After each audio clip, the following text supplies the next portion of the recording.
সকালবেলা যাচ্ছি, এই সকালবেলা যাচ্ছি, বিকেলবেলা একটু যাচ্ছি হাবড়াতে। তো হাবড়া যাওয়ার সময় এই বিলের মধ্যে একটা দারুণ ফ্রেম পেলাম। ওই জন্য একটু দাঁড়িয়ে পড়ে দুটো কথা বলে নিচ্ছি। আমাদের এই বিলের সৌন্দর্য সত্যি খুব অপরূপ।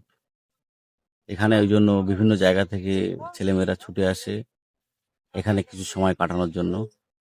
আমরাও এসেছি আমাদের সময়কালে। এখন নতুনেরা আসছে।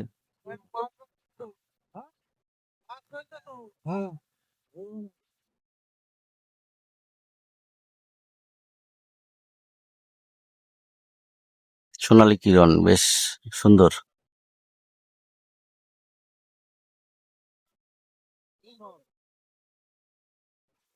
এই বিকালটাই বেশ ভাল লাগে, বেশ মনোরম পরিবেশ, ফাঁকা ফাঁকা। কারণ এই ব্যস্ত জীবনে এই বিকালবেলা একটু ফাঁকা জায়গা পেলে সবারই ভালো লাগে। আমার তো বিশেষ করে ভালো লাগে। আমি মাঝে মাঝে আসি। আসি বলতে বিলের উদ্দেশ্য করে একদম আসা হয় না। এই রাস্তা দিয়ে যখন হাবড়াতে জয়গাছি বা এতে কাজে যাই তখন আসা হয়। তাছাড়া আর আসা হয় না।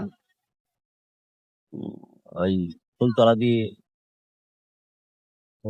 যখন হাবড়াতে যাই তখন তখন একটু যাই। আর বিশেষ করে বিকালবেলা যদি কাজ থাকে, তো আজকে যেমন বিকালবেলা একটু ফুলতলাতে কাজ রয়েছে, এক দাদার বাড়িতে যাব। তো টাইমিং হয়ে গেল, মোটামুটি 5টার সময় বেরিয়েছি, এখন 5:30 বাজতে যায়। বেশ দারুণ। এই একটু তোমাদেরকে দেখালাম। তো আমার এই ভবঘুরে জীবন, সব জায়গায় ঘুরে ঘুরেই চলতে হয়। ওই জন্য যেখানে যাই সেখানে একটু ভিডিও করি। আসলে ভিডিও করাটা আমার ওই যে বিশাল কন্টেন্ট ক্রিয়েটার হব বা বিশাল ইনকাম করবো সেরকম না। এটা জাস্ট একটা হবি, শখ, ভালো লাগা, এই ভালো লাগা থেকে। যাই হোক, টাটা, বাই বাই, ভালো থেকো। ভালো লাগলে লাইক, শেয়ার, কমেন্ট।